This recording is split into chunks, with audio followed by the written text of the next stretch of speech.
Any آپا کہتی ہیں کہ ہر شخص کی زندگی میں کوئی نہ کوئی کہانی ہوتی ہے. اگر آپ لکھنے بیٹھیں اور اپنے خاندان کے ماضی کو کھنگالیں تو آپ کو بہت کچھ اس میں سے مل جائے گا. ایکسیڈنٹ کے بعد وہ اپنے دائیں ہاتھ سے لکھ نہیں پاتی تھی. تو اس سوال کے جواب میں انہوں نے کہا کہ وہ اپنی کہانیاں ڈکٹیٹ کرتی ہیں، مگر جو مزہ خود لکھنے میں آتا ہے وہ مزہ انہیں ڈکٹیٹ کرنے میں نہیں آتا، کیونکہ ادیب کا رشتہ کاغذ اور قلم سے جڑا رہتا ہے.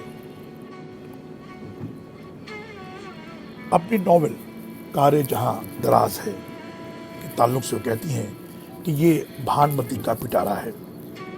اس وقت کا زمانہ، اس وقت کے حالات، اوروں کے حالات اور پورے دور کو انہوں نے اس ناول میں پورٹری کیا ہے.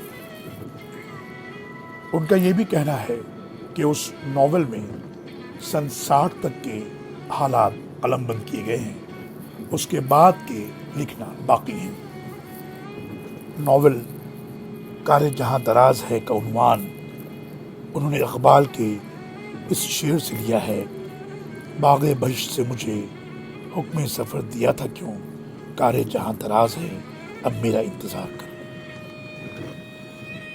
ان کے ناول میرے بھی صنم خانے اودھ کی مٹتی ہوئی تہذیبی اور ثقافتی زندگی کا عکس ہے. اس ناول میں دن میں خواب دیکھنے والے کردار ہیں جو حقیقت سے آنکھیں چراتے ہیں. بہت مدھم اور سیدھے سادے لہجے کی اینی آپا نے اس وقت لکھنا شروع کیا تھا جب اردو ناول اردو شاعری کی مقبولیت کے زمانے میں اپنی جڑوں کو مضبوط کرنے کی جدوجہد میں لگا تھا.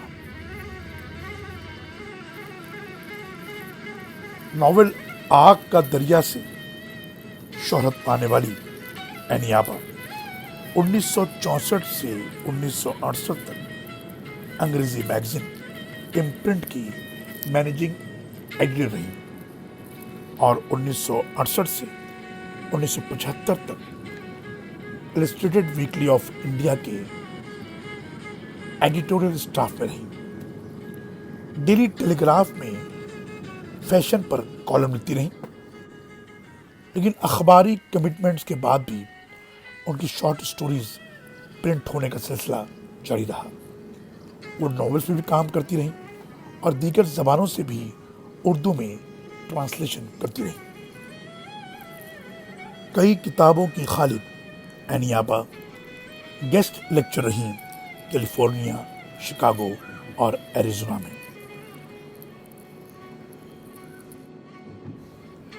بطور گیسٹ لیکچرر وہ علی گڑھ یونیورسٹی اور جامعہ ملیہ اسلامیہ میں بھی رہی ہیں. 1967 میں انہیں ساہتیہ اکیڈمی ایوارڈ ملا. 1969 میں انہیں سوویت لینڈ نہرو ایوارڈ سے نوازا گیا. 1984 میں وہ پدم شری سمانت ہوئی. 1985 میں انہیں غالب ایوارڈ ملا. 1989 میں انہیں گیان پیٹھ ایوارڈ سے سمانت کیا گیا اور سن 2000 میں انہیں بہادر شاہ ظفر ایوارڈ دیا گیا اور 2005 میں وہ پدم بھوشن سے سمانت کی گئی.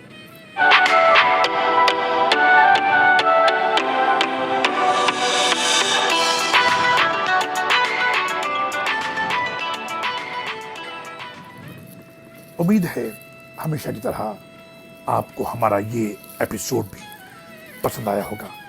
اب دیجیے اجازت.